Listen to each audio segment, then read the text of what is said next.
시청자 여러분 안녕하십니까? 오늘 국회에서는 김윤덕 국토교통부 장관 후보자에 대한 인사청문회가 열립니다. 현장 연결에 앞서 정치외교부 이유민 기자와 함께 이야기 나눠보겠습니다. 이 기자, 김윤덕 후보자 어떤 인물인지 먼저 소개부터 해주시죠.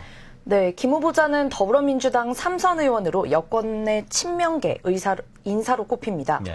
전북 부원 출신으로 학생 시민운동을 하다 전북 도의원으로 정계에 입문했습니다. 19대 총선에서 무소속 현역 의원이던 신건 전 국정원장을 꺾고 국회에 입성했습니다. 네. 김 후보자는 두 차례 국회 국토교통위에서 활동했습니다. 이번 22대 국회에선 대도시권의 기준이 되는 지자체 범위를 특별자치도로 넓히는 대도시권 광역교통관리에 관한 특별법을 대표 발의했습니다.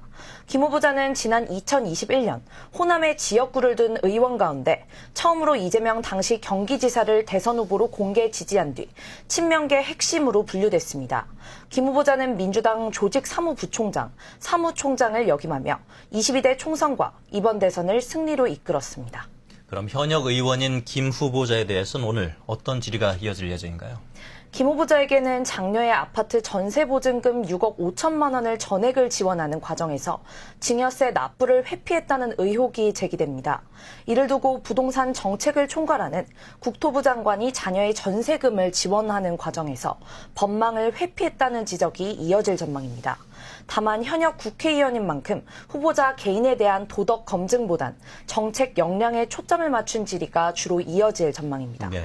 특히 이재명 정부의 6.27 대출 규제 관련 입장과 주택 공급 등 부동산 정책을 두고 송국 검증이 예상됩니다. 네, 그럼 바로 현장을 연결해서 청문회 진행 상황 직접 보시겠습니다. 새롭게 변화하는 정책들을 보고받으면서 더 많이 배우고 더 많이 고민해야만 국민의 눈높이에 맞는 실용적인 국토교통 정책을 만들어갈 수 있다는 생각을 하였습니다. 국민이 행복하고 모두 잘 사는 사회로 가는 길을 여야 의원님들께 물어 가려고 합니다. 각계각층의 다양한 목소리를 경청하면서 저의 부족함을 채워 나가도록 하겠습니다. 저는 국토위에서 4년여간 열정적으로 활동하면서 주택 공급 확대, 균형 발전, 교통 인프라 확충 등 국토교통 분야의 다양한 정책 수립에 참여한 바 있습니다. 또한 민주당 내 주거복지 특별위원장으로서 서민의 주거 안정과 실수요자 보호를 위해 고민하고 노력했던 소중한 경험도 있습니다. 이런 경험과 열정을 토대로 장관 후보자로서의 소신을 간략히 말씀드리겠습니다. 첫째, 국민 주거 안정을 위해 전력을 다하겠습니다. 최근 부동산 시장은 6.27 대출 규제 등으로 일시적인 안정세를 보이고 있지만 여전히 불확실성이 남아 있습니다. 양질의 주택을 충분히 공급하여 공급 불안을 해소하고 주택시장을 안정적으로 관리하겠습니다.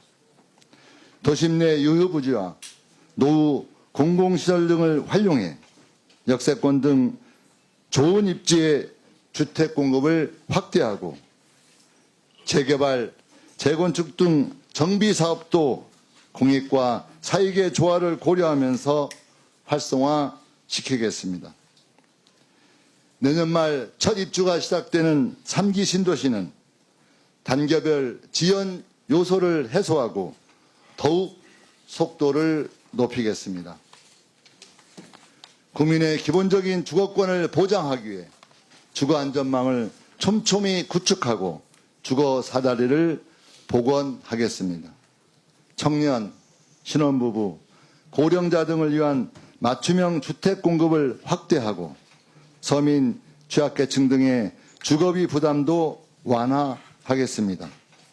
둘째, 실질적인 균형 발전을 이루고 모두가 잘 사는 대한민국을 만들기 위해 노력하겠습니다. 우리에게 균형 발전은 선택이 아니라 생존의 문제라고 생각합니다. 지방은 경기 침체와 미분양이 심화되고 서울 수도권은 집값이 과도하게 상승하는 양극화 문제를 바로잡는 근본적인 대책도 국가 균형 발전에 달려 있다고 생각합니다. 존경하는 의원님 여러분, 저는 지방에서 태어나고 자라고 배웠고 그곳에서 국회의원이 되었습니다.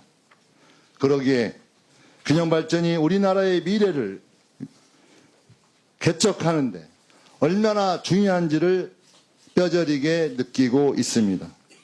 제가 장관이 된다면 수도권과 지방이 상생할 수 있는 5극 3특 경제생활권을 집중 육성하겠습니다. 기업과 인재가 모일 수 있는 지역 성장 거점을 조성하고 권역을 유기적으로 연결할 수 있는 광역 교통망을 확충하겠습니다.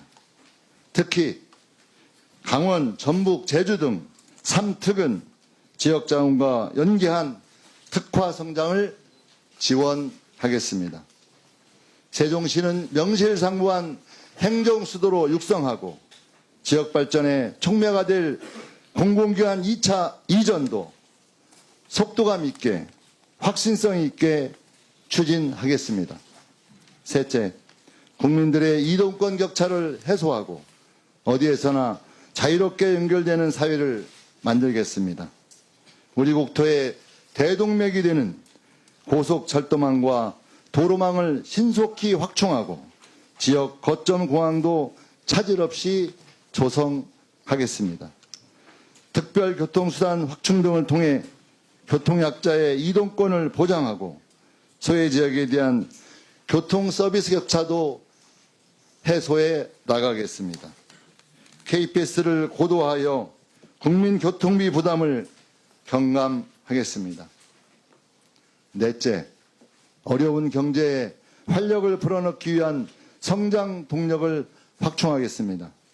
기술 개발과 과감한 규제 혁신 등을 통해서 자율차와 UAM 등 미래 모빌리티 산업의 글로벌 경쟁력을 강화시키고 산업단지는 알리백과 AI 등 미래 전략산업의 전처기조로 만들어 나가겠습니다.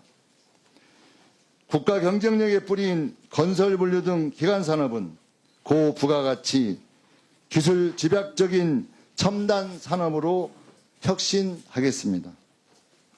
마지막으로 국가의 가장 중요한 책무인 국민의 생명과 안전을 보호하기 위해 최선을 다하겠습니다.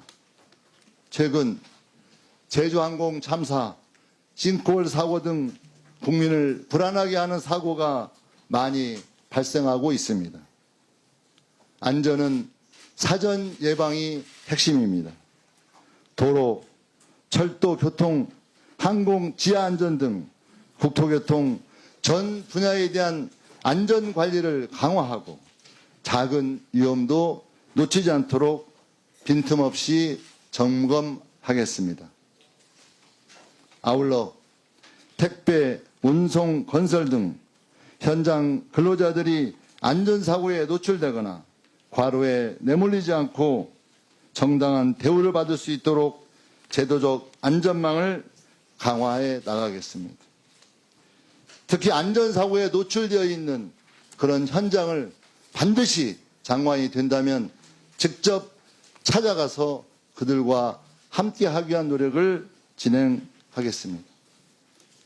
존경하는 맹성규 위원장님 그리고 위원님 여러분, 만약 저에게 장관으로서 국민들께 봉사할 기회가 주어진다면 더욱 낮은 자세로 국민과 소통하며 현장의 목소리를 경청하고 국회와 전문가 등의 의견에 귀를 기울이겠습니다.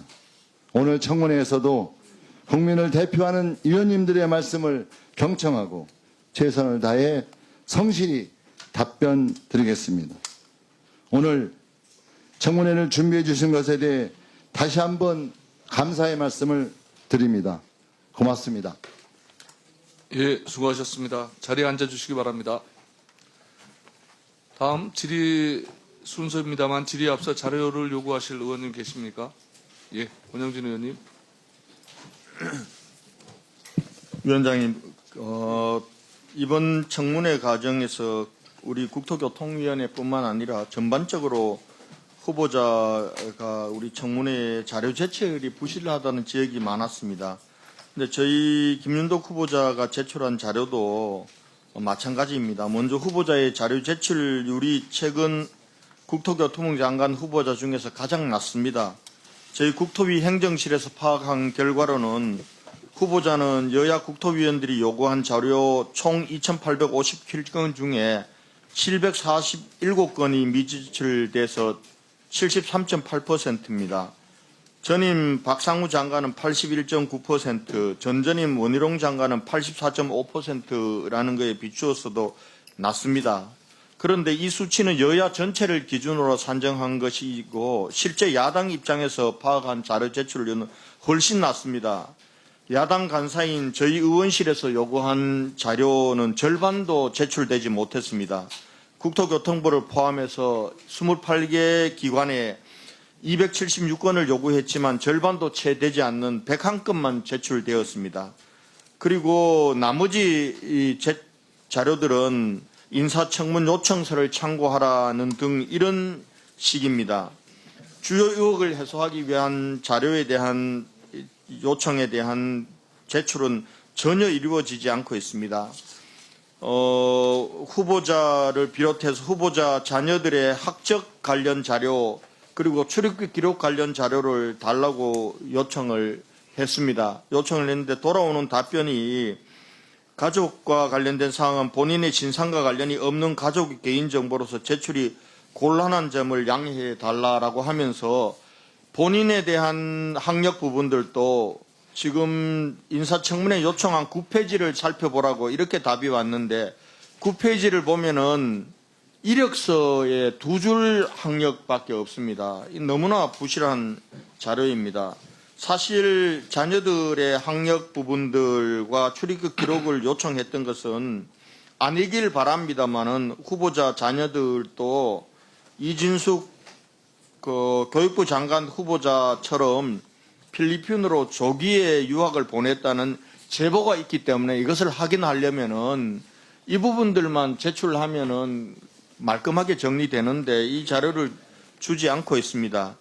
그다음 또한 후보자 및 가족의 사인간 채권 채무관계 내용 및 증빙 서류를 요청했는데 돌아온 답변이 인사청문 요청한 90에서 112페이지, 134페이지에서 135페이지, 재산 신고 관련 부속 서류 183에서 190페이지 참고 자료를 참고하라고는